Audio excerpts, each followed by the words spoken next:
Hello, welcome to PlayStation Unchained Tournament of the Overrated Part 2. We're still in the round of 32, and I am, of course, your host, Neil Bolt. I am joined again by the same people as last week. I have Mr. Ben Shillabeer-Hall. Way! Mr. Chris DeVisser. Hello! And Mr. Garri Bagdasarov. Hadouken! What's up? Oh, by the way, I was looking into that. Because if you buy the if you buy the collection, you get Street Fighter 4. And I saw the price and I said no. I assume you're talking about the Street Fighter collection. Yeah. Yes, context, Ben. No, Ben. Hadouken, so... That collection is worth it simply because the alpha games are on there. But it's £35. They're alone worth the admission. £35, no. Totally worth it for Street Fighter Alpha. 25 maybe. I can't make any excuses when I spend 30 quid on Burnout Paradise. So. Which this week, by the way, I finally had one of the dreaded crashes happen, which is annoying. Oh no, crashing in Burnout! Shocker! Yeah, crashing. Eh? Yeah, my son thought that was hilarious when I said it crashed when I was crashing. So that's it. Yeah. Sweet irony. You pulled a chili. Anyway, the chili. The chili, yeah. You want crashes in your crashes? Get your Ben on. Yeah. Right, anyway, last week we saw 10 games move into the next round. We had Call of Duty Modern Warfare 2, which beat Walking Dead. We had Demon's Souls, went through against Vice City. Fallout 4 went through against Tony Hawk's Pro Skater 2. Final Fantasy 9 went through against GTA 4, surprisingly. MGS5 beat Resident Evil 4. Uncharted 4 went through against Devil May Cry. Dragon Age Origins beat Oblivion. Bioshock beat Virtua Fighter 4. Red Dead Redemption beat Minecraft. And Rock Band beat Shadow of the Colossus. So yes, that was our first bunch. Right, but let's kick off and carry on because there's still so many to go through. Garri, we're going to get you to start. So it's pick a group first. 1 to 8. Let's start with 1. And I'll tell you first which ones have been picked in this group. Okay. Numbers 1, 5, and 8 have all gone in this group. 4. 4 is God of War 3. Ooh. Da-da-da-da. And I will give that now to Ben. 8. Group 8. And in Group 8, only number 8 has gone so far. I'm going to go with a 2. Oh, well, this is interesting. It's The Last of Us. Straight up. Fight now. Not swinging. So, Chris, it's your vote first, as for the way it goes. I'm sure I'll lose track of this system I've got going because it never is. But still. All right, God of War 3 versus Last of Us. Which one is more overrated of the two? I'm going to say God of War 3. And that's simply because, it's the third in the series, and even though it finished out Kratos' original story, and they added some new, I guess, or fine-tuned some more of the mechanics in it, it wasn't as groundbreaking as The Last of Us was in both story and frankly, their Naughty Dog's willingness to push the envelope of what they were known for, to give us that really heart-wrenching story. So just those are the first things that come to my mind about it. So I would say of the two, God of War 3 is more overrated, because Last of Us was definitely something very special, and I don't think it could ever be overrated. Good argument. So, Garri, your turn. This is actually very easy for me. I'm going to say God of War 3. I still consider The Last of Us the greatest game ever made, in my personal opinion. But with God of War 3, I feel, as much as I enjoyed it, it is, of the three main God of Wars, my least favorite one. One of the biggest reasons for me is 3 didn't really do anything to move the franchise in any direction. It took what was already done in the first 2 games and just built the third one out of it and refined it. Mm-hmm. It didn't really add any new mechanics. They didn't even change up Kratos' animations. It was still a great game with awesome boss fights, great level development and puzzles, but it didn't do what God of War 1 did, which I guess really changed how combat works and how like a set camera would work in a combat situation. Like you never had a problem with the camera. Like sure, Devil May Cry pushed the boundaries a little bit, but I think God of War really set the standard. Yeah, I mean, God of War was like the game that did it on purpose, if you will, to that sort of camera angle thing. Whereas, Devil May Cry was a leftover from what it was before. So, yeah. Yeah, and God of War 2, again, pushed a lot of the stuff that 1 did and add to it. With the Icarus wings, you can fly. It set up a lot of amazing set pieces as well. But 3 really just took what those 2 games did and just make a third game out of it. I liked it, but didn't really do much of anything for me except finish up Kratos' story. Yeah, I mean, God of War 3 along with Red Dead Redemption, I think were one of the first 2 games I got to see actually in HD on the PS3. So, it was a lovely spectacle. Going back to play it recently, it's just, it's aged badly in a lot of ways for me. It's welcoming to see the series is now changing everything in terms of combat, especially. Mm-hmm. And despite that, Last of Us, again, I really like it, but it's a game that every time I try to go back to it, I can't play it again, which is an odd one. For a game like that, it fits a lot of things I like. And the first time I played it through, it's like, yeah, this is quite the ride. Wonderful, but yeah. I'm kind of with you there. I only beat that game 1 time. And it was one of those games, once I beat it, I couldn't bring myself to play any other game because they all failed in comparison to it. Even games I loved, I was like, I don't want to. This game sucks compared to The Last of Us. And again, I bought the remaster on the PS4, and I played a little bit of it, but I'm like, I want to, but the memory of it was so great. Yeah, I don't want to go through and experience it again. Like, it's just there in my memory now as this incredible journey.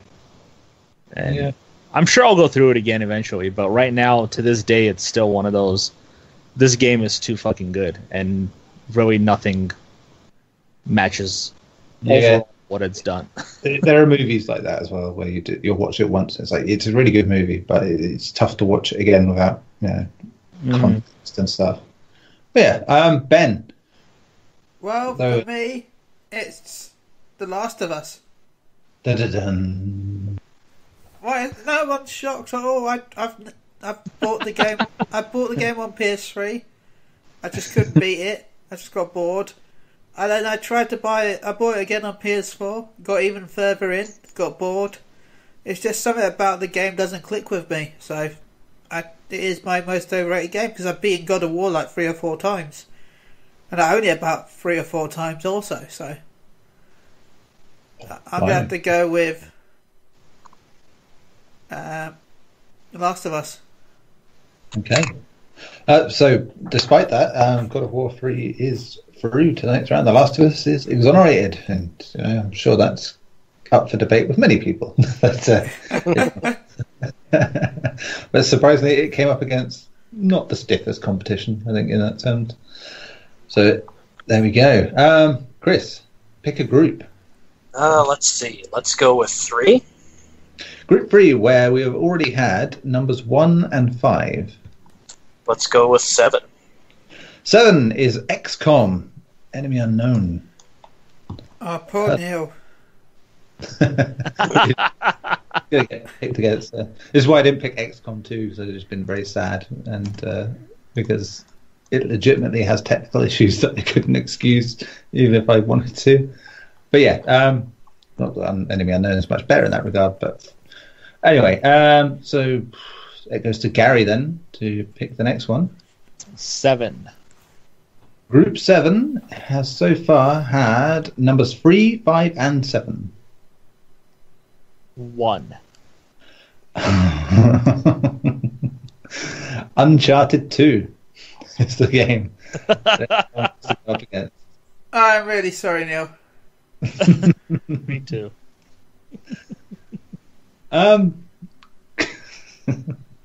Ben, you're first. I'm going to have to go with XCOM. Just because Uncharted 2 was my favourite Uncharted, and still is my favourite Uncharted game. So, as much as XCOM doesn't deserve it, it's just got the worst competition that it could possibly have as a choice. Yeah, it's a pretty sucky choice. Even with my reckoning, it's like, I can't call Uncharted 2 overrated because it's a game that I played again recently and still stands up. It's the only Uncharted game I think that I beat on the hardest difficulty just because I enjoyed it that much. That's I didn't get the platinum though because finding collectibles sucks. Okay, Chris.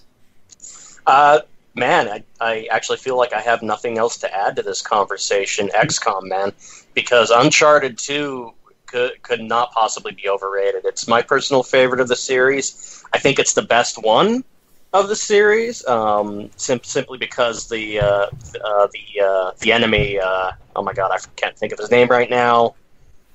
Angry, scarred Russian dude. Lazarovich. Thank you. He's not Russian. How dare you?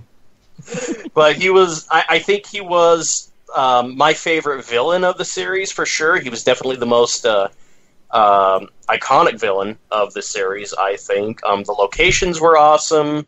The banter, as always, was great. And I really loved how it all ended, how it wrapped up. That final boss fight with him was just stupendous.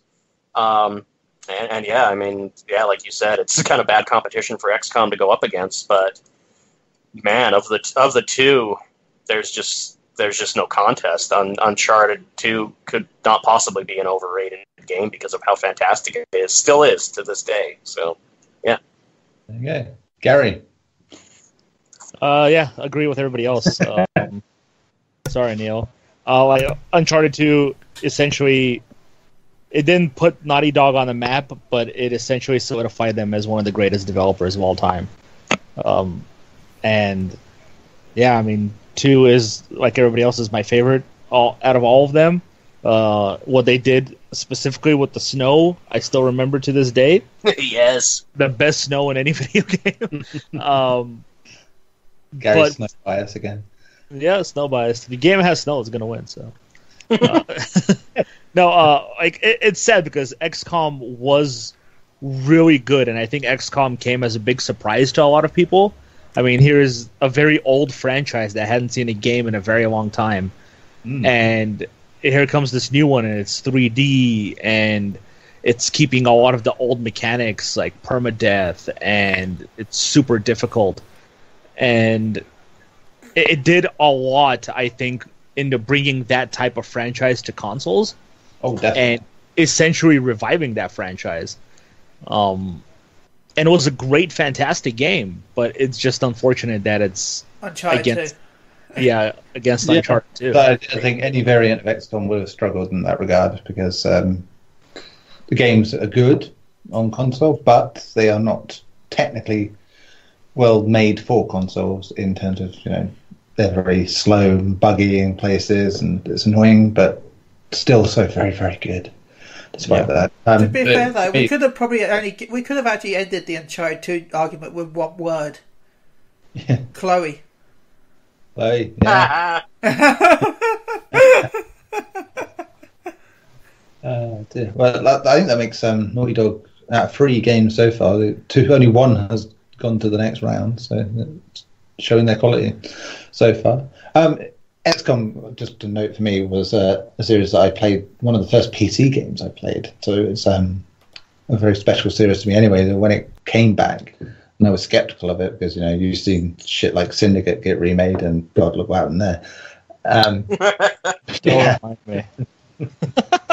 and yet this was made with all the love and attention that it deserved. And yeah, the XCOM games in recent years have been among my favourite games, if not my favourite games, around. So yeah, it's heartbreaking, but I'm sure it's bound to come up against something that is definitely overrated at some point. So I'm confident it won't be winning this tournament. Let's put it that way. Right, so that makes... Who's next? Chris, I believe, wasn't it, next? Was it Ben? Probably Ben, because I picked the first one last round. Yeah, that's it. Yeah, Ben. Sorry, Ben. Okay. Pick a group. 5.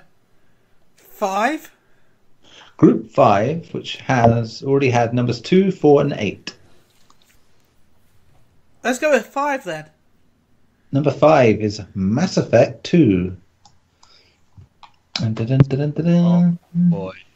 Well, this is going to be slightly easier. Garri? Next? Yeah. Let's go with 2. Group 2, of which we've only had numbers 6 and 7. 8. SSX Tricky.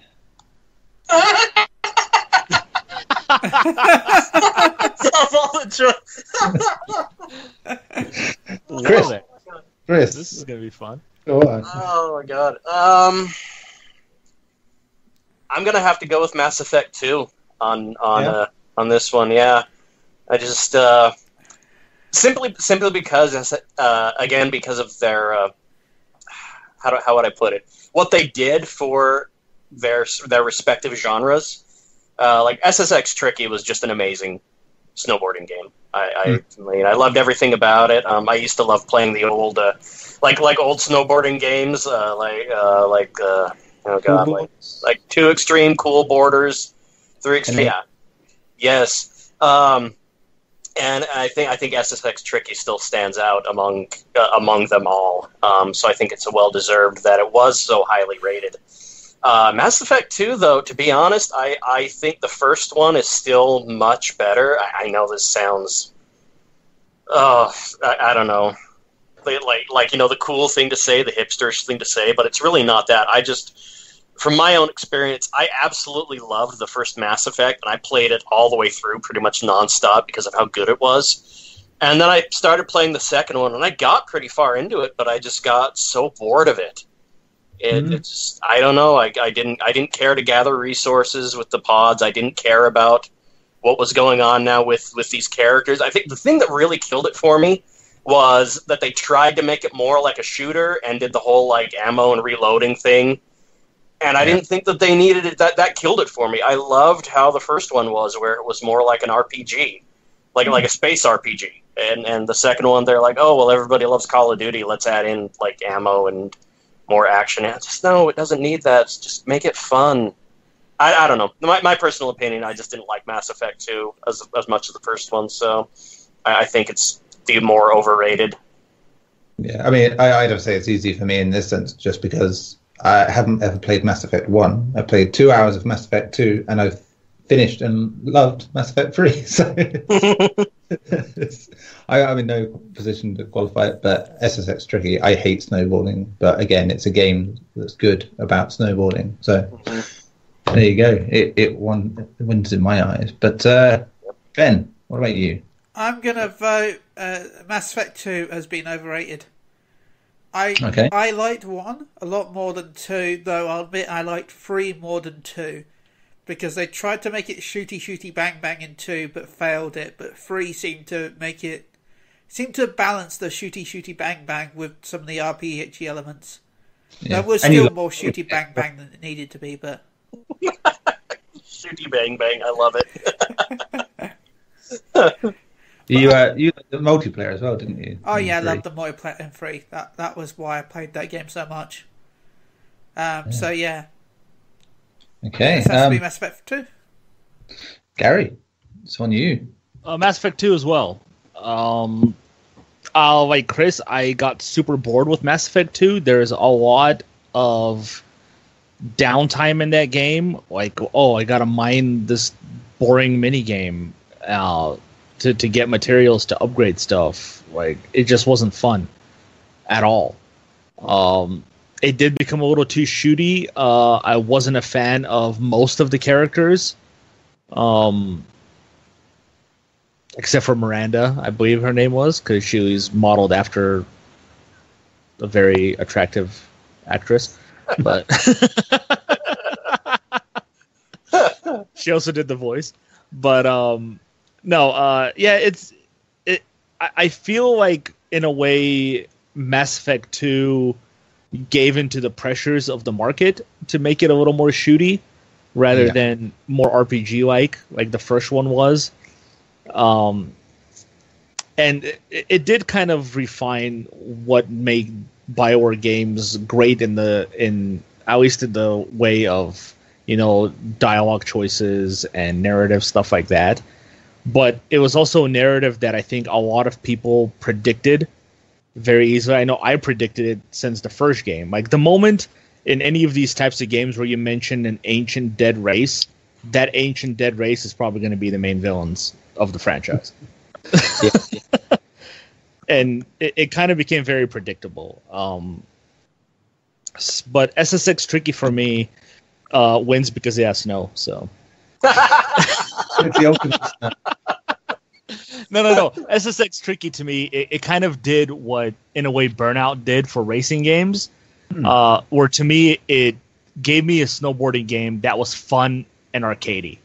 And it didn't punish me for making this turn, 3/4 of a second slower than the next guy, make me lose the race. Like, it was an arcade snowboarding game where I can do ridiculous tricks that are feasibly impossible for a human being to do.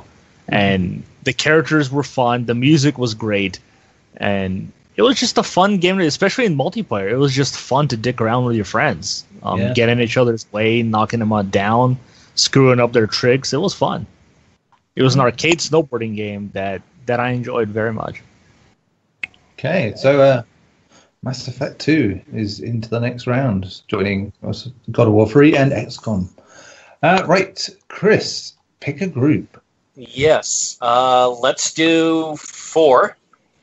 Group 4, of which we have had numbers 3 and 7. Let's go with 6.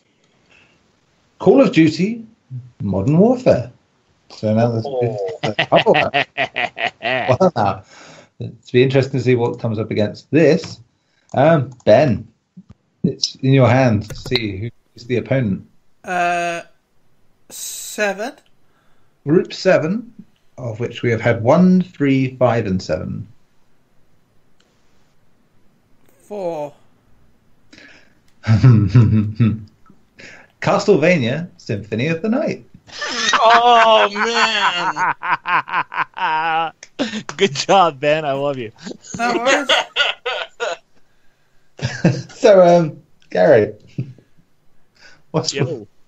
which is the overrated one here? Ooh, Call of Duty. This would have been a much harder choice if this wasn't Castlevania. Yeah. Okay, really hard choice. Modern Warfare obviously really made Call of Duty explode on the market. It provided one of the greatest multiplayer experiences, I believe, at the time. Of course, that changed over time. But man, what that game did was just incredible for the franchise and first-person shooters in general. But when it comes to Symphony of the Night, my favorite Castlevania of all time. Fantastic through and through with, well, maybe not with the story as much, but it really changed the formula around. You're playing as not a Belmont. You don't even have a whip. You fight with a sword this time. You're playing as Dracula's son, The music was incredible. The animations, the sprite animations, the fact that you finish the game and you think it's over, and then oh shit, you replay the entire game backwards and upside down now, and it's like twice as hard. It just did so many amazing things for the Castlevania franchise, and it may have recovered a little bit over time, but it definitely was never surpassed Symphony of the Night. Like Symphony of the Night was just too special to me, and it's one of those games where I own on every franchise or every console that has been released on, except maybe the Xbox. I don't even know if it's on there or not. But I own a lot of copies of that game. And I still have the old PS1 disc of it. But yeah, Call of Duty is stellar, but again, it's one of those things where it's up against a far superior game, in my opinion. I mean, personally, I don't love Castlevania as much, but I never clicked with COD 4. As I said to you, I think last week, I saw the type of player it would attract in time early with my brother, and it just kind of put me off the whole thing. But Castlevania would be an easy one for me if it were me. Okay, so Chris. Geez, I gotta agree with Garri on this one for sure.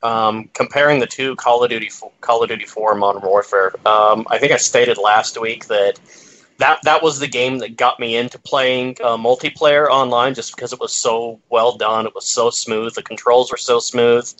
It was fun to play. It was fun to rage out at people like, "How the hell did you get that kill on me? I emptied a whole the original. I emptied a whole clip into his face, and he still killed me in one shot." Like, just it was fantastic in every way. The storyline was great. One of the most iconic missions ever, the Chernobyl mission. My God, I still get tingles thinking about that mission because it was so perfect. But had it been, I honestly think, had it been up against anybody else on this list, I think it could have won. But Symphony of the Night, man, that's one of those games I probably put about 500 hours into. I played it through multiple times, got the different endings. I spent a lot of time farming enemies to get cash, to get the duplicator, which was the special item that made your one-use items respawn infinitely. So I was able to beat Dracula in like 3 seconds just by hucking an infinite amount of shurikens at him, which were like the most powerful weapons in the game. Just these giant shurikens that fly across the screen and do like 600 damage. It was great. The sheer amount that went into that game that they got out of me playtime wise, and like Garri said, the soundtrack, the graphics. I mean, yeah, dude, that's one of the. That's definitely the height of Castlevania's career, and possibly one of the best games ever made, for sure. So, yeah. Sorry, Call of Duty. I love you, but not as much as Castlevania. Ben? I'm going to go with Call of Duty, just because I haven't really played a Castlevania game, so... Yeah, moot at this point, I suppose. Yes. Okay, so that's I think both COD games that are in this are in the next round now, so could face each other. You never know. We shall see. Right, Garri, pick that number. 3. Group 3, of which we have had numbers 1, 5, and 7. 3. Bloodborne. Ah, ha ha ha ha. Chris, pick the poison. Let's do 1. Group 1, of which we've had numbers 1, 4, 5, and 8. 6. Assassin's Creed 2. God damn it. Okay, Ben, you're up first. I'm going to go with that little game called Arse Creed 2. Yeah? Yeah. Just because I'm not a big fan of Assassin's Creed games, and yeah. Yeah. Is there any other reason? It's Assassin's Creed. The franchise itself is just overrated. Except for Origins. That's a good game. Okay, fair enough. Chris next, isn't it? Sure, I'll go. Definitely I have to go with Assassin's Creed 2. Now, I do enjoy Assassin's Creed 2. I definitely think it is the best one of the series still. I haven't played Origins yet, but of the ones I played, Assassin's Creed 2 definitely was the best. Improved pretty much everything from the first one, and it's definitely, I would say, the flagship of the series. But holy fuck, Bloodborne! I just that game is a masterpiece. I think it's From's best game of those the Soulsborne series. Definitely worth every moment that I played through that game. I platinumed it because I loved it so much. Wow! And the DLC too was just fantastic. Got some of the most iconic boss fights of any game genre, anything ever. I mean, who could forget? Who's played it? Who could forget Rom or the Orphan of Kos or Margot's Wet Nurse? I mean, geez, it was just so perfectly well done in every way that it could be. The graphics were gorgeous. Enemies were grotesque and fascinating. You felt, once you got good at the dodging, you felt like a badass. It made you feel like you were an actual hunter doing this, and it really helped. All the immersion was perfect. The PvP was great. I could go on. Just Bloodborne could not be overrated in any sense ever. It's just so well done. Yeah. If it was me, I would be saying the opposite. Just because Assassin's Creed, I despise the first Assassin's Creed, and somehow the second one is fucking marvelous after that, which is probably to do with a change in character. Actually it has a personality. It does help, and a nice place to sort of explore. Bloodborne, despite being quite into the soul stuff up until that point, just didn't click with me, and which is unfortunate because I saw it and I thought, fuck me, this is like Souls meets Devil May Cry. I want this in my blood right now. And yet, no, I don't know why. It just, something about it did not work for me, and probably didn't help after that when I wanted to retry it, was that I had to review Dark Souls 3 and mainline that in a very short space of time, which put me off the Souls games for a bit, to be honest. So, which is still the case, sadly. But yeah, so understandable. But it's one of those, like The Witcher 3, one of those games I really want to love, but for some reason I can't. But keep trying, as they say. Garri, do I need to ask? I don't want to answer this question.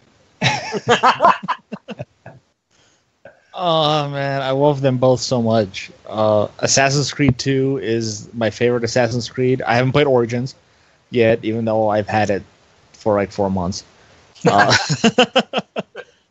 Oh man, I want to say.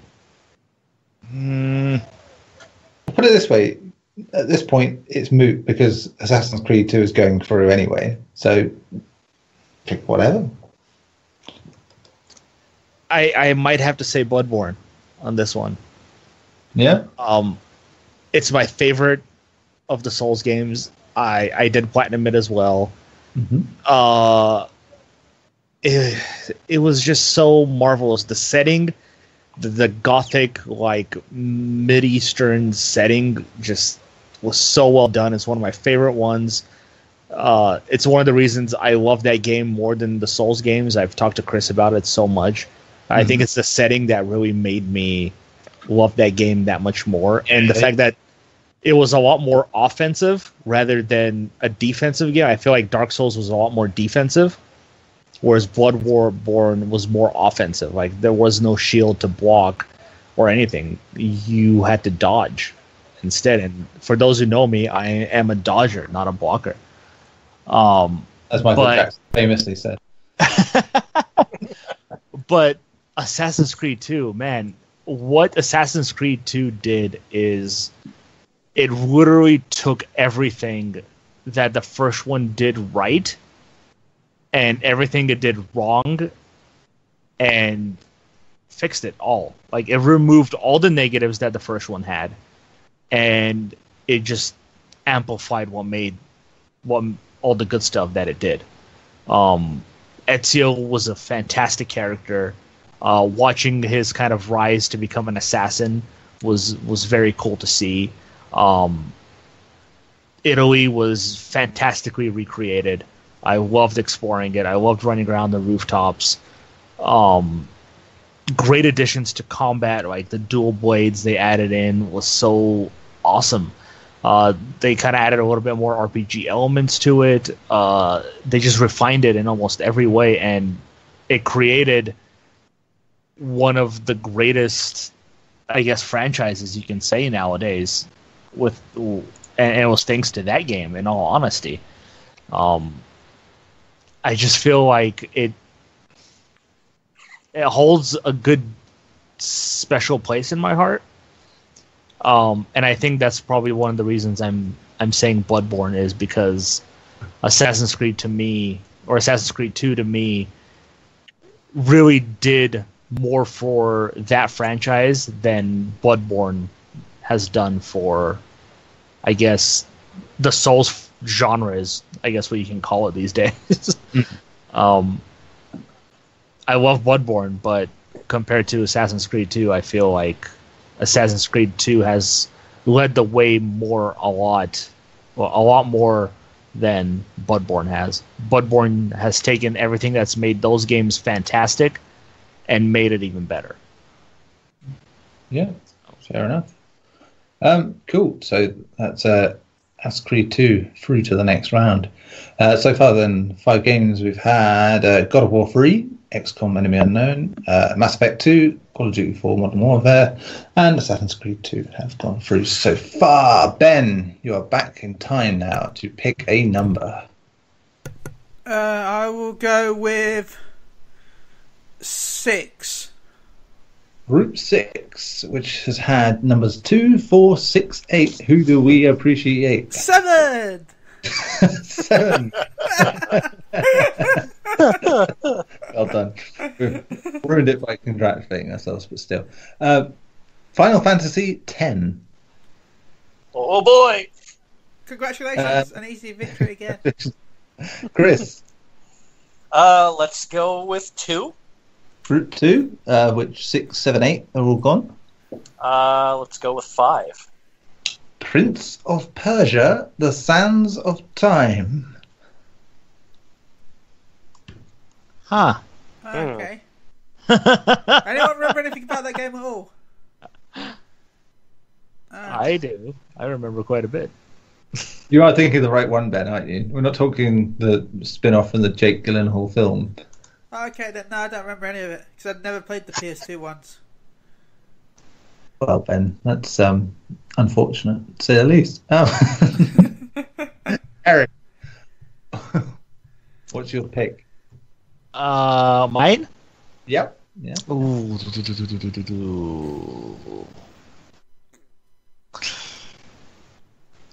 Oh, damn it. Final Fantasy X. Yeah. Yes. I know a lot of people love Final Fantasy X. I am not one of those people. I enjoyed 10, but I don't feel like it was a phenomenal Final Fantasy by any means. It was the first voiced Final Fantasy, which was great. Combat was good. Music was good. I still think to this day it has the best battle theme of any Final Fantasy. The characters just didn't do it for me. I think there's only really 2 standout characters in that game. The story was very blah to me as well. Blitzball was fun. I enjoyed playing that kind of more than I enjoyed playing the main game. But when it comes to Prince of Persia, I mean, again, here's a game that took a very old franchise that hadn't seen a game in a very long time and reinvented it to work in modern time. combat was very fun. It was very fluid. The animations flowed incredibly well. It all kind of blended together. It was very well done, and the ability to essentially rewind time when you mess up on stuff. Like, oh shit, I just got killed. I better rewind time and be able to dodge this guy's attack this time. It was really cool to see the game rewind itself in real time. It's something I don't think anybody had really done at the time at all, and seeing it happen in motion in real time was really fucking good. I thought great puzzle solving, required you climbing, running on walls. It was a great addition to what most people considered a really dead franchise. And characters as well. I found characters in that were really good. It's just a shame that they kind of went away from what it did with the 2 sequels that it had, and they just made them dark and violent for absolutely no reason whatsoever. It was like, and it spawned a reboot, I guess you can say, with Prince of Persia, like with the one that had the 2008, the awesome one where you technically couldn't die. Just Noah North way too much. The main character. Yeah, it was a great game. So then they kind of tried to go back to that setting after that by rebooting it again with Prince of Persia, but then again they made it dark and gloomy for no reason. And by that time, Assassin's Creed had come along, taken its parkour. It really did take everything. I guess you can even say that it's thanks to Prince of Persia that we have the parkour of Assassin's Creed. Yeah. But yeah, Sands of Time was a fantastic revival for the franchise. It's just a shame that they couldn't take the success they had with it and run with it. So yeah, a common Ubisoft theme, to be fair. So over the years, but it's a superb game, and 10 is probably Final Fantasy 10 for me is probably up there. But then I haven't played many Final Fantasy games, but it's not. I wouldn't even say I enjoyed it as much as 15. I'm just saying something. So I like 15. But yeah, it's just. It didn't engage with me in quite the same way. I like the music, as you say, like Suteki Dane, the song from that. It's really nice. I like that. It's lovely tune. It's one I still play to this day. But yeah, it's not my favourite in that franchise. And Prince of Persia is just beautiful. Ubisoft at their best at that time. So yeah. I would make it Chris. Yes, let's go with Chris. This is a tough choice for me as well. Just because I did love 10. I agree it wasn't as huge of a standout to me as some of the earlier entries. I think even 9 was more fun for me to play, but I think it was a bit overrated. I don't know. It didn't jump out to me as much. We did get that awesome laughing scene though out of it. Definitely meme worthy stuff there. Also Lulu, we got Lulu out of it, so that was great. Can't imagine why you like. Hey, I liked Pain more. I love Pain. Pain from X2. Awesome. I love goth girls and punk girls. Anyways, to the matter at hand, I agree with Garri here. I think Sands of Time was again a very groundbreaking game. Seems to be a running theme here, but you can't overstate groundbreaking games because of what they do for the industry. Sure. We have, as you said, we owe Assassin's Creed to Prince of Persia. Sands of Time. It was just such a fantastic game. Although we did get the terrible Jake Gyllenhaal movie spin-off from it. I think it inspired a lot more good aside from that.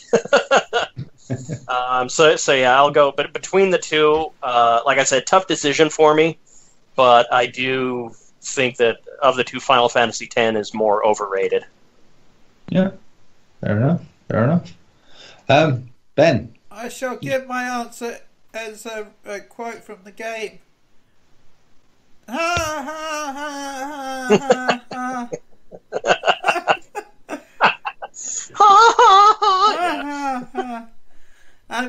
Final Fantasy X is overrated.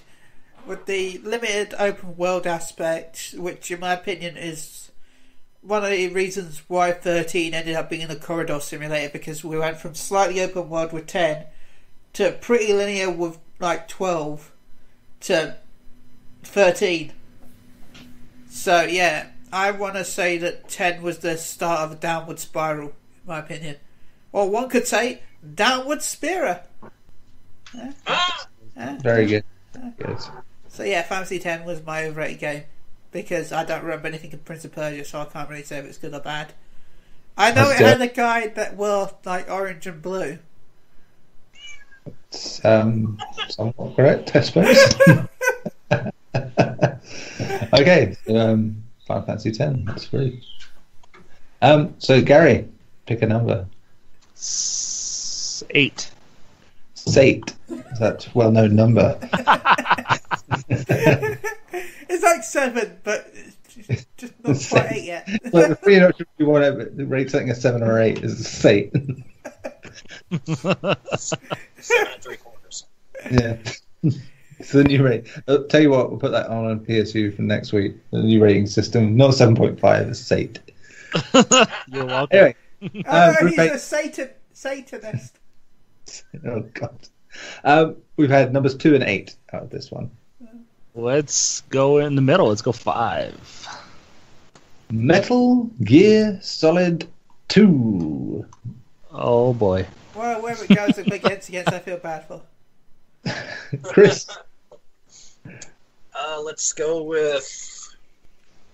What have I not done? Let's go with 6. Group 6. Of which, right, it's better to say what we got left on this point now. 1, 3, or 5 you can have. Let's go with 3. Grand Theft Auto 5.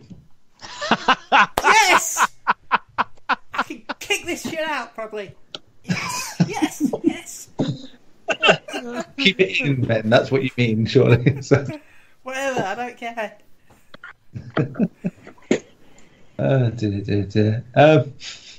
So Ben. Grand Theft Auto 5. Shock.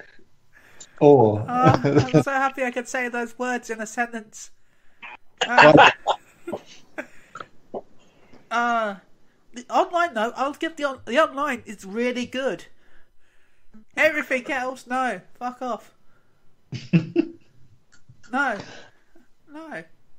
Okay. That's not you. Right. No. No, Mr. Good Game here, no. You sound like someone who's angry in their sleep. It's like...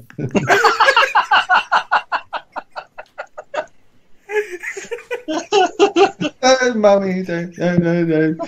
Oh, Tony, don't do that.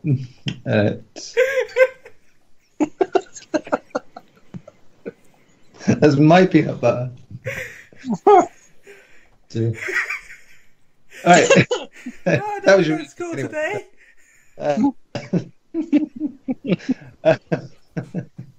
Garri?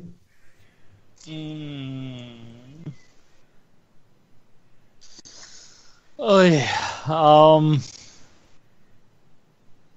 Come on, Garri. You know which game to pick. Well, it's weird because 2 isn't my favorite Metal Gear. It's actually a very low on my Metal Gear games. But Neil is like, oh my god, yes. But I have to give it to GTA 5 as well. Yes. As I mistakenly did last week, talking about 5 instead of 4. So just listen to last week's to see what his opinions of 5 are. No, 5. I loved the world of 5. I loved all 3 characters. Michael, like I mentioned last week, is one of the coolest and funniest characters, I believe. The online has just become a phenomenon in that game. And the fact that something here, Garri, you know what online has become? It's what Sony wish home had become. Yeah, probably. Yeah. It's essentially they can release a standalone GTA Online, and it'll probably sell just as well. I would buy the shit out of that. And the fact that they're constantly still to this day releasing content for it is, and they've only had one absolutely phenomenal. paid DLC pack technically. So Yeah, it's just crazy what they've done with it. All the more power to them. They know what they're doing. They've always known what they're doing. Rockstar, they can release one game a generation, and it could still sell for the entire generation. It's still in the top 5 most selling games every month. it was number 1 2 weeks ago here. Jeez, look at that! What the hell? It was on sale. Everybody has to have that game at this point. I know. Whenever it goes on sale, it's 25 quid. It's never like, oh, here's GTA 5, that game from 2013 for like £10. It's like, no, it's £25, no less. Yeah, exactly. It's insane. But Metal Gear Solid 2, man. Hideo Kojima just fucked with everybody in that game, didn't he? And I for one enjoyed the fucking. So I thought it was fantastic. I mean, all he did was show you footage of Solid Snake on the tanker and first-person view mode of Raiden, so you never even knew that you were playing as a different character for 90% of the game. And what's cool is they only showed Snake on the back of the box as well. Yeah, and the trailers had him in the sections and shell, and that was you just I think you can get away with it now, But it's just fantastic stuff. I mean, the changes. Well, I guess not the changes, but taking like the Metal Gear Solid camera angle, I guess you can say, and pretty much making it 3D and adding a first-person view mode. It all worked really well for him. I mean, sure, you couldn't move around in first person, but the combat situations weren't so chaotic that you needed to do it. No, that. And it's a testament to the design and his genius that he was able to do that. A lot of people obviously, I think what gives Metal Gear Solid 2 the most hate is the fact that you didn't play as Snake, and people were not happy that they were deceived so badly. But I think it was a genius move by Kojima because it wasn't Snake's story; it was Raiden's story. And by proxy, it was the player's story. Yeah, exactly. Snake was in the game. He was in the entire game. He just pretended to be a different character because he had his own mission. And just seeing them kind of come together and join forces, you see this naive character who had all the training in the world, but he realistically wasn't prepared for the real life situation. He went up against an immortal vampire in Vamp. He went up against a character who had a shield that stopped every bullet from hitting her.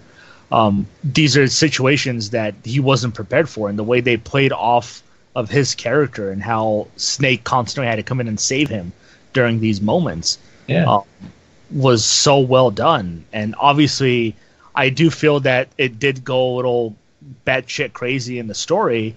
Somehow Kojima still made it work when the franchise came to an end. Even the batshit crazy is incredibly relevant today. Garri, turn your PlayStation off.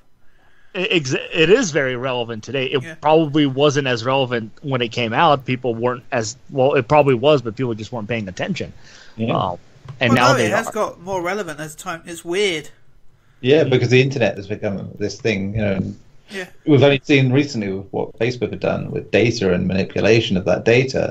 That's the story of Metal Gear Solid 2 and 4, effectively. So it's Wow. Garri, turn your PS4 off and go outside.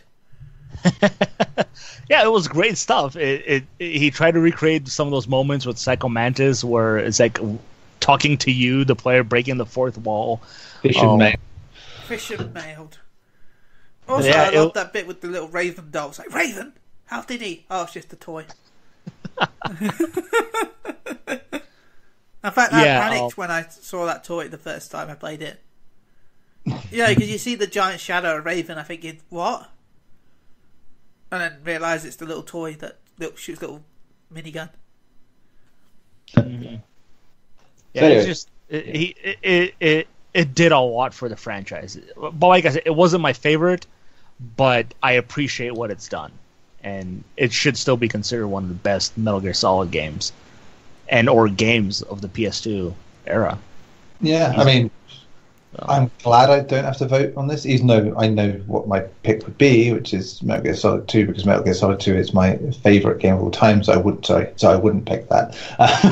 Thinking about it, but yeah, GTA 5 is just wow, everything to me as well. But yeah, MGS2 is just too good, too much. I hate to say it, Neil, but that is probably the worst one combination for me, because I know how Grand Theft Auto 5, as much as I dislike it, isn't that overrated, but it came up against the worst competition. If it had been anything else, I would think GTA 5 wouldn't have got overrated. Pretty much anything else. It's the first round, Even Final Fantasy 7, I would have picked that over. Yeah, it's fair. Yeah. It's fair. Chris, what's your pick? Well, I mean, obviously not that it matters now, but my decision playing Devil's Advocate would actually be the opposite, but for roughly the same reasons. You guys have all already hit on what was great about both of them, but I would say that Metal Gear Solid 2 was the more overrated of the two. For those exact reasons, and that you pretty much all said that it's a great game, but it's not my favorite of the franchise. I didn't say that. Despite okay, well, not you, Neil. I know you said, but that's kind of seems to be what I've seen as the more general opinion of it is. Yeah, it was a great game, but it wasn't the best of the series. When people talk about their favorite Metal Gear games, it's either Metal Gear Solid or Metal Gear Solid 3 Snake Eater.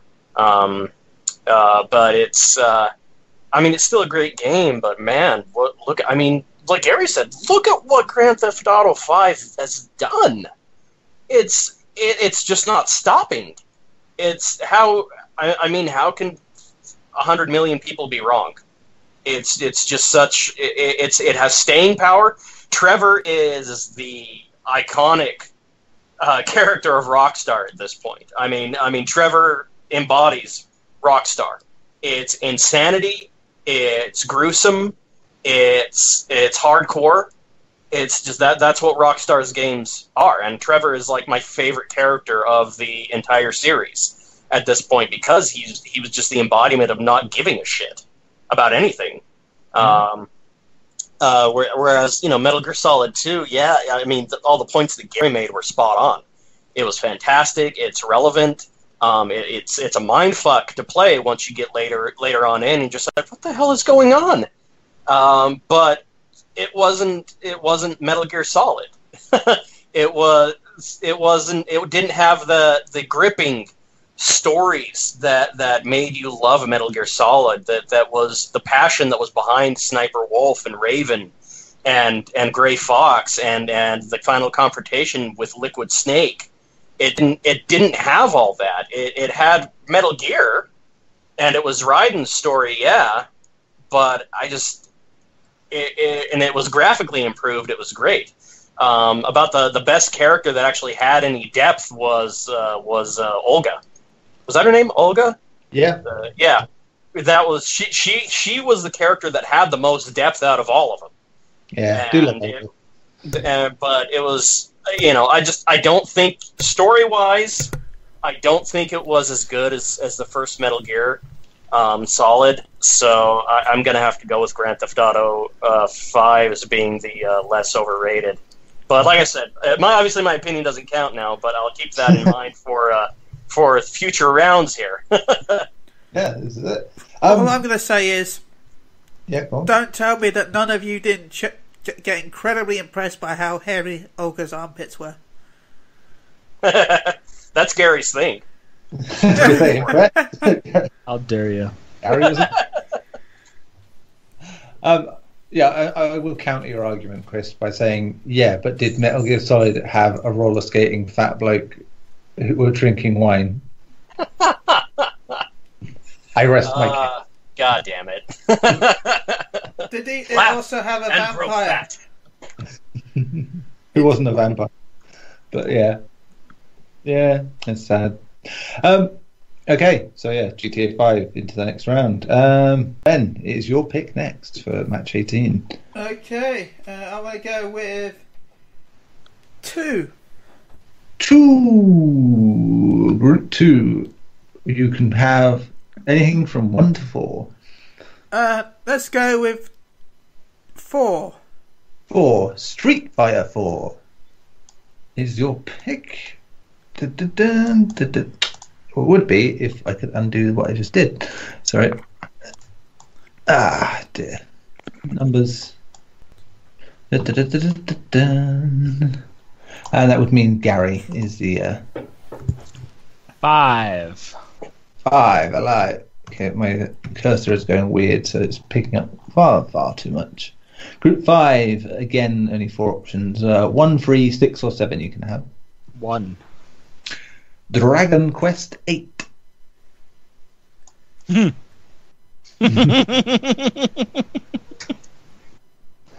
So, Chris, what's your poison? This is kind of rough because I didn't play Dragon Quest 8.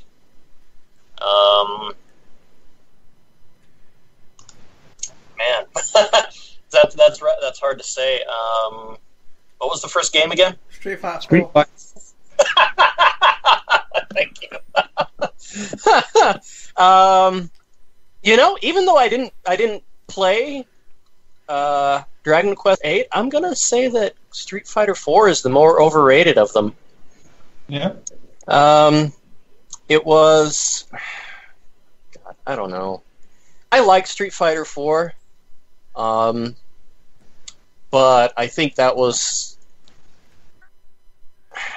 kind of Capcom trying to bring something back, and I don't know that they tried hard enough, because it still wasn't as good as Street Fighter Alpha or Street Fighter 2.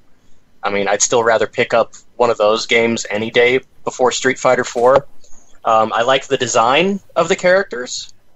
I like their kind of 3D cell shading, but still keeping it 2D. I thought that was gorgeous. I liked Seth as a final boss because it was very much almost a joke for you. You're like, wow, this final boss is easy, and he just completely whoops your ass in the second round after he powers up. Yeah. And so that the first time that happened, you were just like, what happened? What is going on? Where did he get all this power from? This isn't even his final form. It's over 9,000. But I just don't think that it... The reason I don't think it succeeded is because now everything that's coming out after that is following that same formula.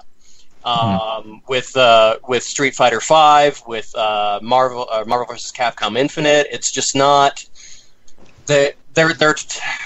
I think if they want to go with what works, they should look further back as they move forward. Kind of the same way that I feel about like the Battlefield franchise, where I would love to see them go back to how Bad Company 2 was. Mm-hmm. But instead, I know all I'm going to get is Battlefield 3 from here on out, and that really makes me sad. So I think that the future of Capcom's fighting games is now Street Fighter 4 rather than Street Fighter Alpha 3.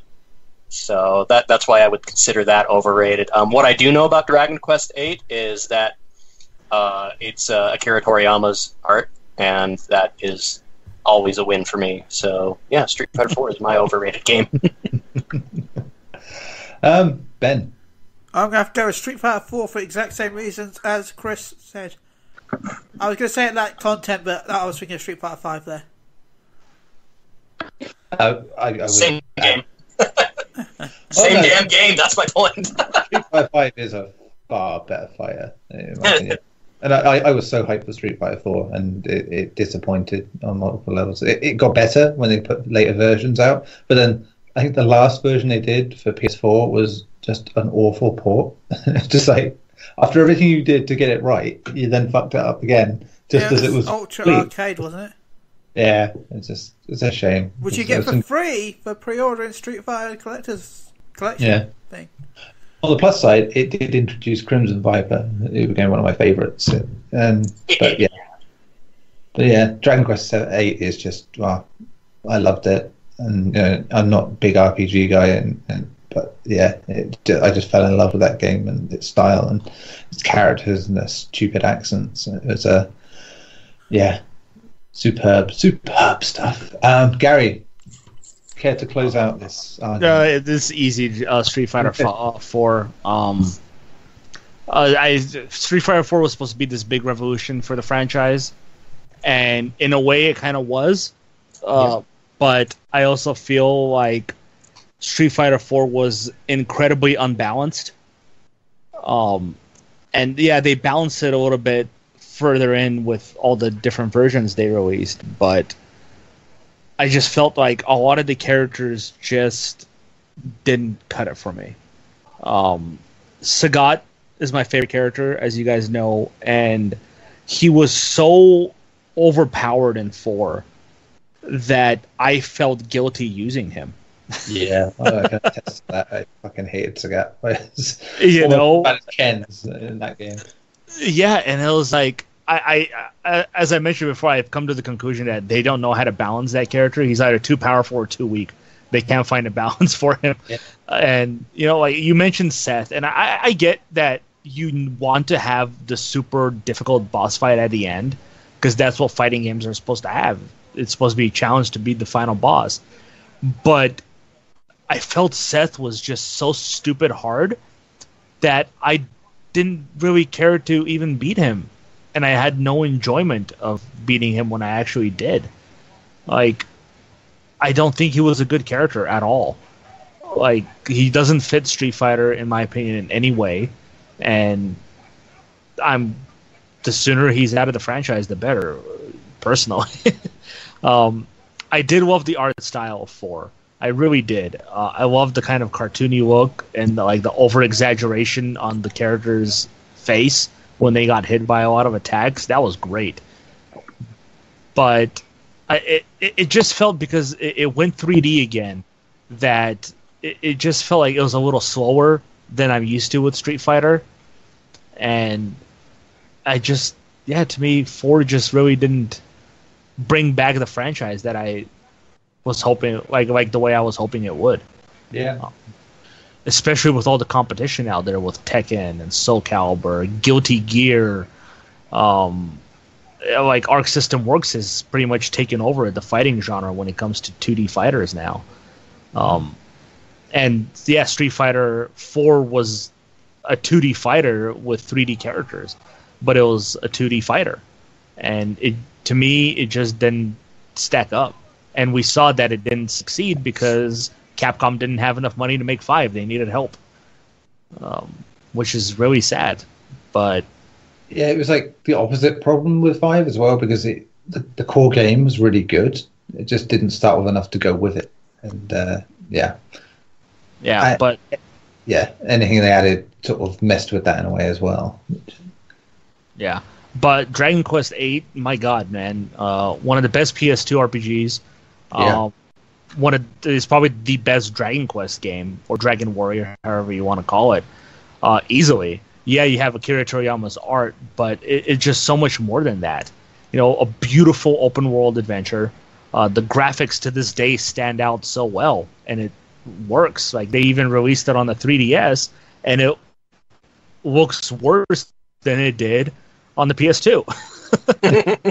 And you're like, how? The 3DS is more powerful than the PS2. How is that possible? But, it's the characters, like you said, the voice acting was hilarious. The dialogue was hilarious.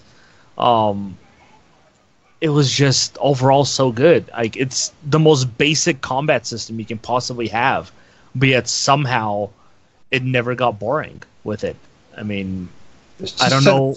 Strikingly vivid in its colors as well. It was a lovely thing in a game at that time.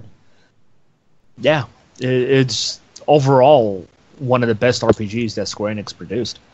PS2, just at the end of its life, had so many fucking crackers. You had that. You had Hitman Blood. You had Shadow of the Colossus. You had Tomb Raider anniversary, things like that. Well, you say end of its life, but the PS2 lasted to like 2013 or Yeah, whatever it was. before they started moving on to PS3, that's what I meant. But yeah, it's It was ridiculous, that console. yeah, it was. Oh yeah, God of War 2 again. That was another one that was at the end of that cycle. It's just mad. But then PS3 was pretty much the same. It had a whole bunch at the end. It ended with The Last of Us, after all. So anyway, Street Fighter 4 into the next round, 3-0. Chris, you're next. Let's go with 8. Group 8. That gives you. We've only used 2, 5, and 8 there, so the remaining numbers. Let's go with 1. Oh, wait, 2, 5, and 8 are the remaining numbers. Excuse me. No, they're the ones gone. So. Okay, so 1. Sorry, it's just there are more in this group than like some of the groups. That's why I went this way around. 1 is The Witcher 3. Thank you. Garri. 4. And in that group we have 1, 2, 4, 5, 8. Okay. Let's go 4. Bioshock Infinite. Yes, baby. Ben, you're kicking this off. What was the first game again? The Witcher 3. Oh, I hate it so much. Because if it was any other game, it would be The Witcher. But I'm going to have to go with Bioshock Infinite. Just because I really dislike the franchise, and nearly everyone I've met that really likes it seems to be a bit too OTT about liking it. There's not many people that I've found that just like it. They either love it or they. So I'm going to have to go with Bioshock Infinite just because of the fan base. But I would love to have gone with Witcher 3. Oh, you already took it away from me from one voting thing. Well, yeah. So, Chris, is it Chris next? Yeah, I think so, because I picked the first number. That's So, man, this is actually a really tough choice for. Sorry, Ben, I'm in the group of people that you hate. Not that bad though. Not that bad. I love the Bioshock franchise, as we kind of talked about last week.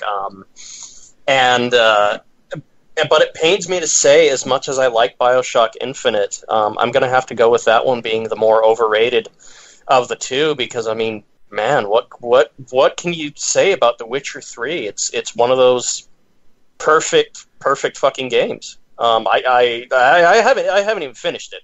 Like I played it for a little bit finally. I haven't finished it yet, but holy hell, it's the side quests, the DLC.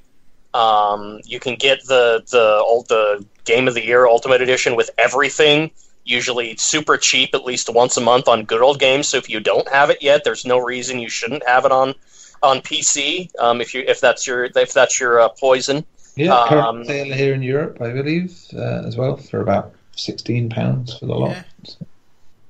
So, and I mean, I love the Witcher franchise. Loved the first 2 games. I still haven't even finished the second game. I'm going to go back and finish that before I even go any more into 3.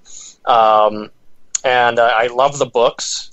So it can't be overstated how perfectly CD Projekt Red just made that game. Other games now are taking notes from it on how to do side quests properly, so they don't feel like fetch quests. So they actually feel like they're integral to the story and also fun to play and experience. So I would say, whereas Bioshock Infinite, I loved it in every way. It's another one of those games. It's like a perfect shooter for me, a perfect classic shooter. But I will agree that the people who really, really love it are like the how can I put this delicately? the I am very smart crowd, just because of the trans-dimensional multi-universe thing they had going on at the end. Spoilers. Yeah, you know what I liken it to as a fan base? The people that used to rave about Inception. Mm-hmm. And then there's also the fan base for Rick and Morty. Yeah. Yeah. There you go. It's that fan base. I mean, I love Rick and Morty, but I know what the fan base is like. Mm-hmm. So, believe me, I know something about fan bases. I full disclosure here, I do still enjoy My Little Pony to this day. So I was part of a certain fan base there. So I know something about fan bases. Opened a bad door, man. We're supposed to keep that secret. Man, did you see that death battle between My Little Pony and Raven? Oh my God. No, I didn't. I saw the one between Rainbow Dash and Starscream, but I didn't watch the one between Raven. And then Ben keeping it a secret. You telling everybody.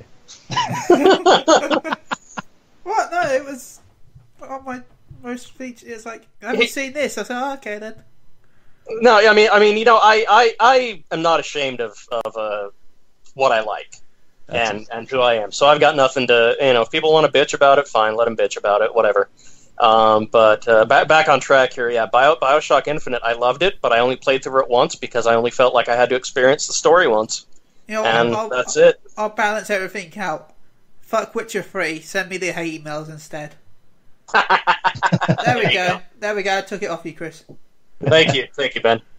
Yeah, I mean that would be fine if you hadn't already voted. But yeah, no, I'm gonna say there's one thing I hate about Witcher 3 though.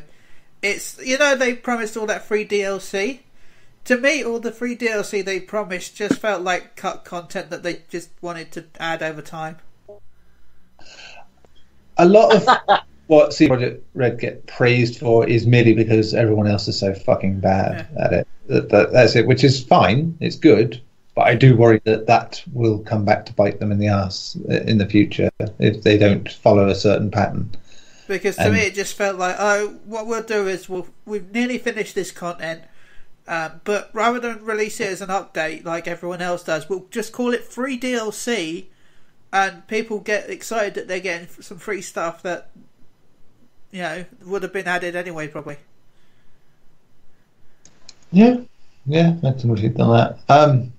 I will add that I've finished Bioshock Infinite twice on both versions, the PS3 and PS4 versions. I think it's a game that starts very strongly, goes off the rails for a bit, comes back around, goes off the rails for a bit, comes back around, ends brilliantly. And that's it. It's just a shame that there's bits in the middle where it's like, this is a bit of a boring shooter, and I'd like to get back to the story stuff, please. It was more enjoyable. Yeah. And the game world was better before you had to start shooting a single gun. Just going around it. I agree. It was a beautiful game, though. Like I love the graphics, the animations on the characters. Like, damn, it definitely was the best of the. And I love the first Bioshock, one of my favorite games of all time. Bioshock Infinite just was such a more beautiful looking game. Too. It does pain me to say, but I think if it had gone up against any other game, it wouldn't have been. But compared to Witcher 3 and what CD Projekt Red has done with that, I have to go with Bioshock. Yeah, fair is really. Again, for me, Witcher 3 is very much like Bloodborne. I just bounce off it repeatedly. Then don't want to, but keep doing so.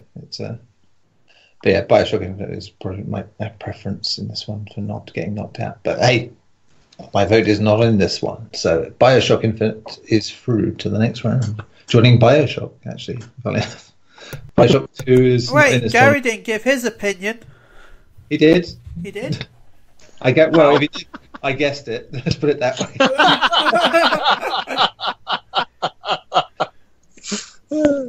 It was The Witcher 3, right, Garri?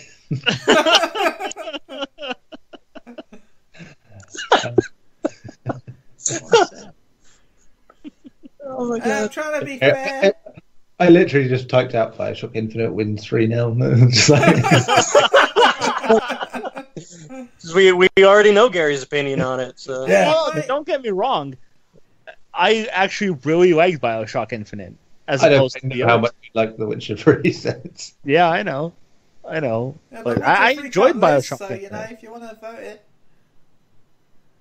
No, I'm just saying I really enjoyed it. I loved the characters. I loved, the setting. I thought was great. I love that it was this bright world that's showing its ugliness right in front of you.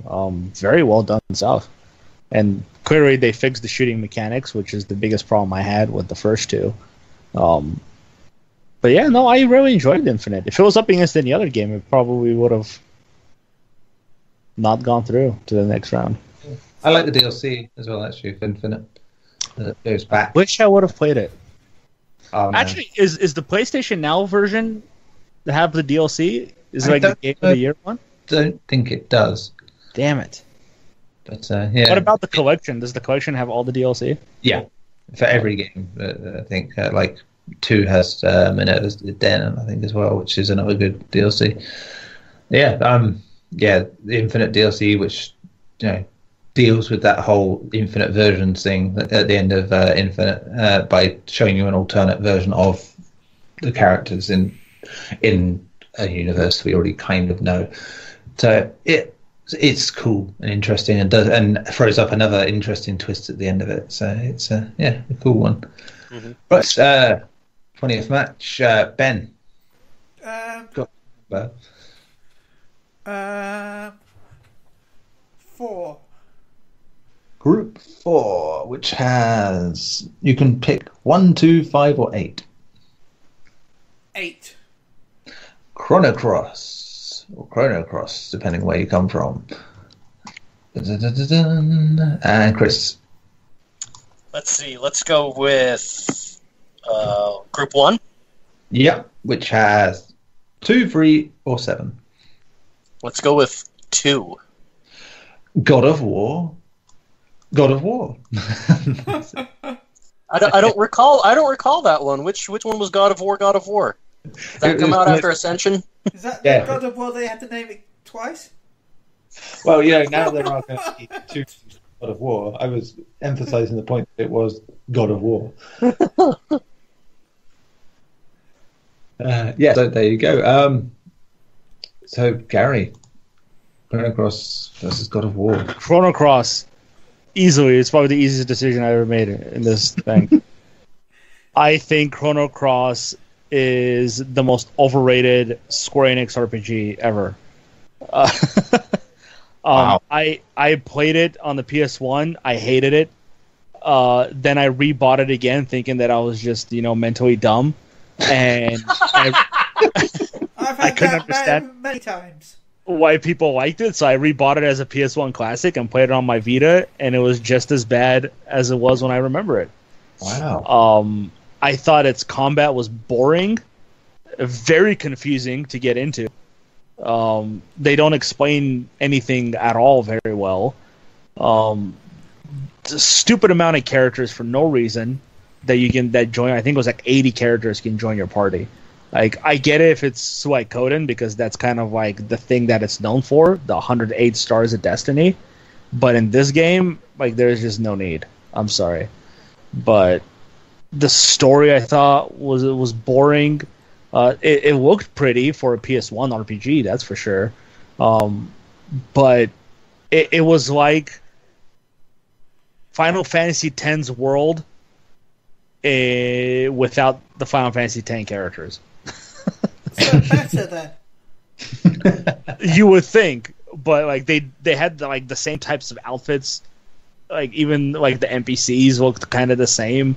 It was weird, but it's after coming off of Chrono Trigger, which is one of the most beloved RPGs, which I do kind of think is overrated as well. But small technical issue there.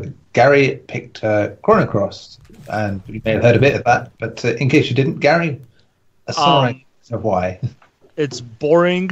Its characters are boring. They have terrible design. The combat is confusing as hell, and they don't really explain exactly how it works. Boring story coming off of what's considered one of the best RPGs of all time in Chrono Trigger. I can see why it never got a sequel, because Chrono Cross wasn't a good sequel to what should have been a good franchise, in my opinion. Not a fan of Chrono Cross at all. One of, in my opinion, one of the worst PS1 era RPGs that Square Enix produced. Yeah, it sits on what, 92, I think. Just... Yeah, I don't know. I don't know how this is happening. I mean, I was staring and thinking, that's high up. Strange, you don't hear about it much. It's like, but yeah, there you go. Okay, Ben. Chrono Cross, because I've never played it, so. Okay. We'll take that into consideration, should there be any sort of draw going on. Chris? Man, I know it's already been decided, but I gotta come up to Chrono Cross's defense here, because I am on the complete opposite end of the spectrum as Garri. I absolutely loved it. I thought it was a fantastic installment of the Chrono, or continuation of the Chrono Trigger series. When you play through the game and you get to the end and not everything is quote unquote explained, because it really gets more fucking confusing towards the end about who everybody is and what happened at the end of the first Chrono Trigger, and let me just say, they failed. At the end of the first Chrono Trigger, they didn't succeed. They failed. That's why Chrono Cross came about. I loved the character. I know that a lot of them were all duplicates of one another, but for me, I kind of liked that because some of the characters I enjoyed the design of, so I wanted to keep them in my party more than anything. Although honestly, right now I can't remember most of them. I just remember a couple of them that I ended up using all the time. Are you surprised there are 80 of them? Yeah, no, I know. I unlocked all of them. I played the hell out of Chrono Cross. I loved that game. Oh, God. I liked fighting the dragons toward the end. I love once you find out who Lynx is. And I liked Sergei and his weapon. Like, I liked I didn't have as hard a time with the combat as you did, Garri. I had no problem figuring out how to use the different, kind of the rock, paper, scissors of the different elements to fight enemies and change the field to different colors so you can swing it to your advantage. Like, I had no problem with it at all. Tons of mini games, lots of places to explore, beautiful looking graphics for a PS1 era RPG.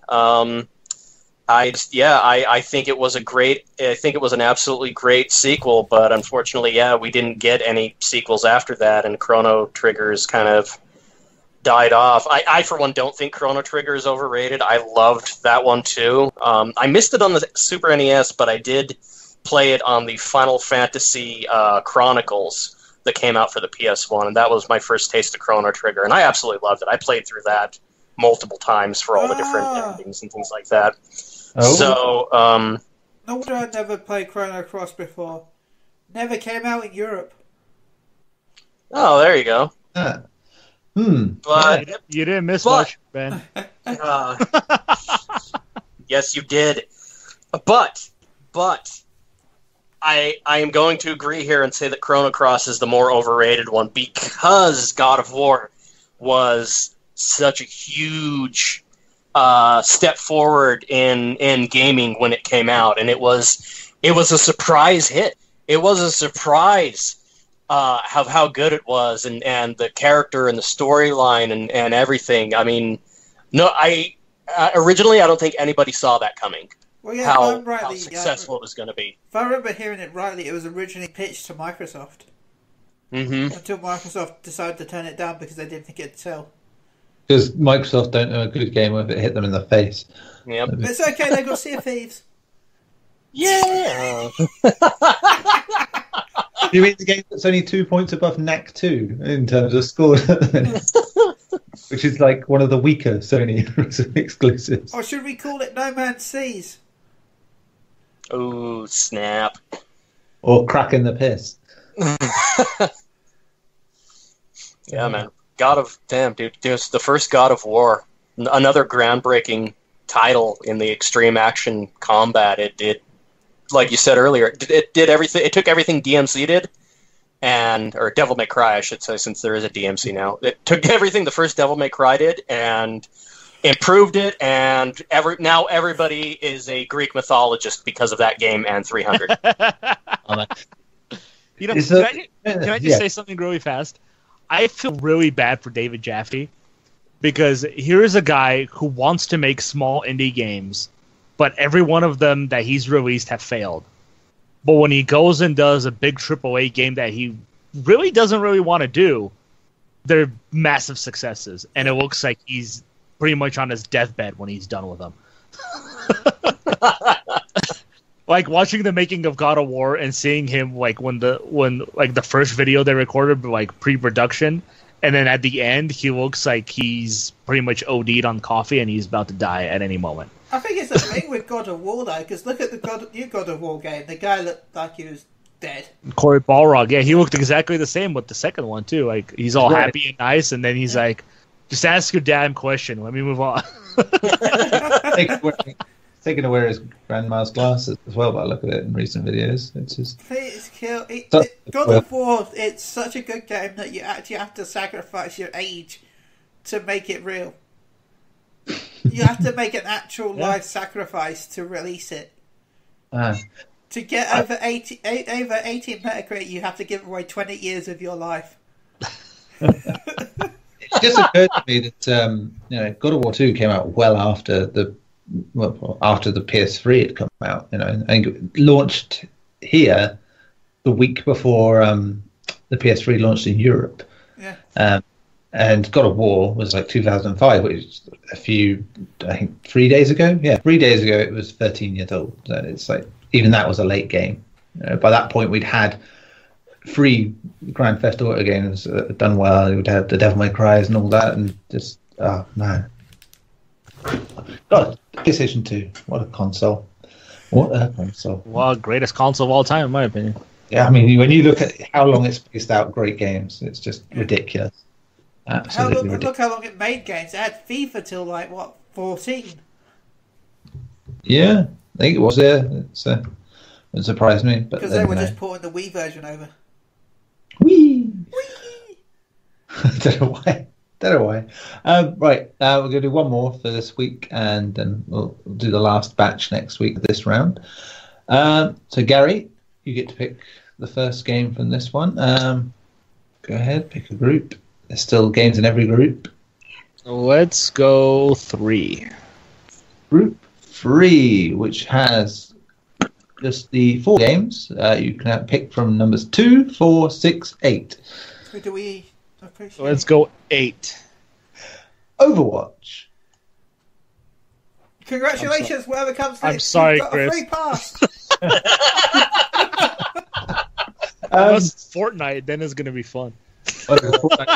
Actually a great game, so it's the irony of games like Fortnite. They're very popular, but there aren't really reviews for it because it's not out of early access. But it's free, PUBG. You maybe think about that when you make an early access game. Right, so Ben, you get to pick the opponent. I want to go with 7. Group 7, of which there are only 3 games left. You can go number 2, 6, or 8. 2. Uncharted 3. I hate you guys. The only one who likes Overwatch. Just remember, it's only the first round. It hasn't won anything yet. Chris, though, your vote is first. All the same. All right. Well, I know Garri already knows what I'm going to say, but Uncharted 3 of the 2, I believe, is the more overrated. Because, I mean, it can't be understated right now how popular Overwatch is. It just won a Game Award for Best Ongoing Game last December. It has fantastic and memorable characters. It's the hero, what do they call it? The hero first-person battle arena or whatever. I mean, it's just... It's well balanced. They keep improving it, doing what they can to improve it. The characters are memorable, hilarious lines. The art is fantastic. The design, I'm a Widowmaker main. I fucking love sniping with her. And I like other characters as well. Lucio, I mean, anybody who picks up that game and plays it will immediately have a favorite and get addicted to it for a while. And even if they put it down, I mean, you have fond memories of it. I've been playing Titanfall 2 a lot more recently, and I haven't picked up Overwatch for a while. But that game has Blizzard outdid themselves, and it has taken Overwatch has taken the gaming world by storm. Uncharted 3, as much as I loved the new setting, the new puzzles, Charlie Kutta, I fucking love him. I loved the Of Mice and Men reference that was in that. That's probably my favorite piece of dialogue in all of the games. But I didn't feel that 3 had a very strong main enemy, main antagonist. I thought they were kind of weak. I didn't really... Yeah, I mean, by the time the game was over, I just felt the setting was kind of blah. It was the weakest of the 4 or 5 games, if you want to include the PS Vita. I think it was definitely the weakest and my least favorite of them all. Just it could have done just as well without it. If they really wanted to impress me, they actually would have killed Sully, and then I probably would have been more felt a lot more emotion. Which I said they were going to do before the game came out. Yeah. And then they did it, and then they didn't. Yeah. You always nearly kill Sully, but don't kill Sully. That's like Uncharted. Yeah, it really is. Uncharted is, I'm on this ledge. I sure hope it holds up. Yeah, exactly. I shall jump across these platforms that have lasted for thousands of years. Oops, they fell.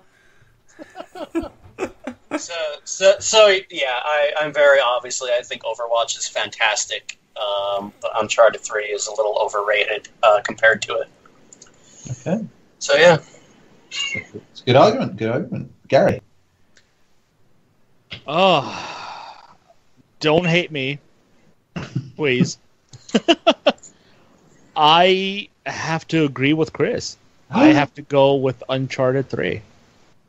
Oh, what? Yeah, it's kind of the same argument I had with Minecraft, and I believe Overwatch, as much as I don't care for it, it has done a lot for, I guess, the industry and competitive multiplayer. Overwatch has taken a simple, multiplayer combat game and essentially redefined it, and now everybody is copying what they're doing in their games. Much like a lot of games are starting to copy the battle royale mode. You have Overwatch comes out, and then all of a sudden you have Battleborn coming out, and I think there's like another game that was just like it as well. I don't remember what it's called. What's that one you played, Julian? You mean Paladins? Yeah, that's one of them, the free-to-play one, isn't it? Yeah, and then we just recently had another one that got canceled, the Epic Games one. Oh yeah, Paragon. It's all trying to follow the success I don't know of so many of Overwatch. these games, even though I don't like them. Yeah, and so it's really done this incredible thing, like Chris has said, where it's just opened up this door for so many other companies to essentially mimic it, much like Final Fantasy did for its time, where you had Final Fantasy come out and every RPG tried to mimic Final Fantasy and gain its success. But, like Chris said, the cast of characters are so unique in that game, and the art design and the graphics just resemble a Pixar cartoon so well. Like it's one of those things where I hope that they eventually add some kind of a story mode to it, because I think they can do some great stuff with it, especially with like the character introduction trailers they've done are so cool and so fun to watch. But I'm not a fan of the game myself, but I can see why so many people would love it, because it is fun and it can be difficult and people can be assholes, but what multiplayer game do you play where people aren't like that? Yeah, very true. When it comes to Uncharted 3, though, I consider 3 the weakest of all of them. Not because it's a bad game. It's really, like, to me, all the Uncharted games are good. Even Golden Abyss, I thought, was really good. But it was one of those games where, to me, it just wasn't as memorable in a lot of its moments like all the other ones were.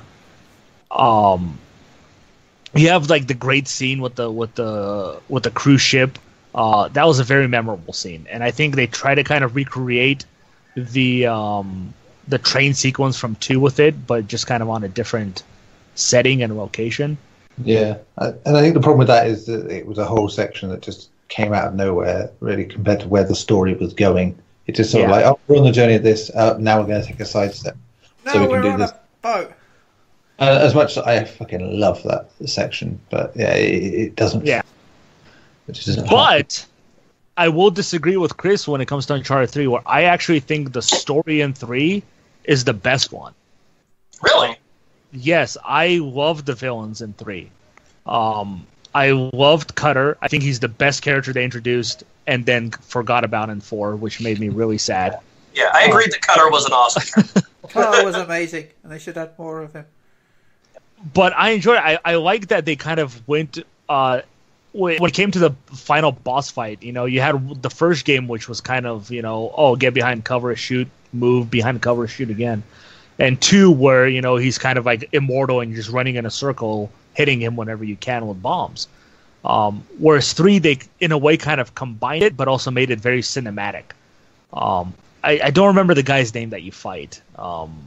Yeah, neither do I. That's my big problem. I don't remember. Even though I didn't remember Lazarevich's name, I knew he was iconic. 3, well, yeah. I'm going to hate you with knowledge, Talbot. There you go. There you go. Wasn't he the British man in a suit? Yeah. The British man in the suit, yeah. Yeah, I just love the fight with him more. I love how Sully played a more integral part of the story. And the past, how it kind of showed the past between him, Drake, and the lady that's trying to, get the genie. Wait, when did Robbie Williams be part of this story?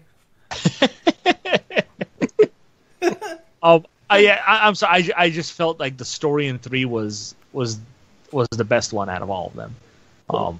I enjoyed it. I loved seeing the past between Sully and Drake, and how it kind of connects to where they find themselves now. It kind of came full circle in that game, in my opinion. But yeah, Overwatch, simply because it's done something for the industry, whereas Uncharted 3, though great, really didn't really push that franchise whereas 2 did. 2 really pushed that franchise, whereas 3 was, let's take the success of 2, which was very successful, and essentially capitalize on it. Yeah. But not try to move it forward. Fair enough, I'd say. I would add that Uncharted games are miserable with their finales, especially boss fights anyway. I'd say Lost Legacy, anyone even comes close to nailing it, to be honest. Everything in that final section just works perfectly. And you know why? Because they don't do what every other fucking game did. So it's hard to do a boss fight when you're not fighting a supernatural enemy, where it's just another guy and I can shoot him and it's over. That's boring. You have to do something. That's why I like 3 so much, is they kind of made it. It was more of a hand-to-hand fight, but there's a lot of obviously quick time button presses and all that. I just felt it was more well done than the first or even the second game. So. Yeah, first game is wank, to be fair, but especially with those motion controls. Okay, so that wraps up this. We've now gone 21 matches in. We've got. Hey, I didn't vote. Again. Damn, Neil. Skip Gary, skip Ben. I'm going to vote for Uncharted 3. Oh, there you go. So There we go. Thanks. Sorry. I get I'm trying to keep the system of remembering who's where, then I just skip people as a result. Cool. Anyway, so that Uncharted 3 in. So up to 21 now. So just to recap what's gone through today. God of War 3, XCOM Enemy Unknown, Mass Effect 2, Call of Duty 4, Assassin's Creed 2, Final Fantasy X, Grand Theft Auto 5, Street Fighter 4, Bioshock Infinite, Chrono Cross, and Uncharted 3.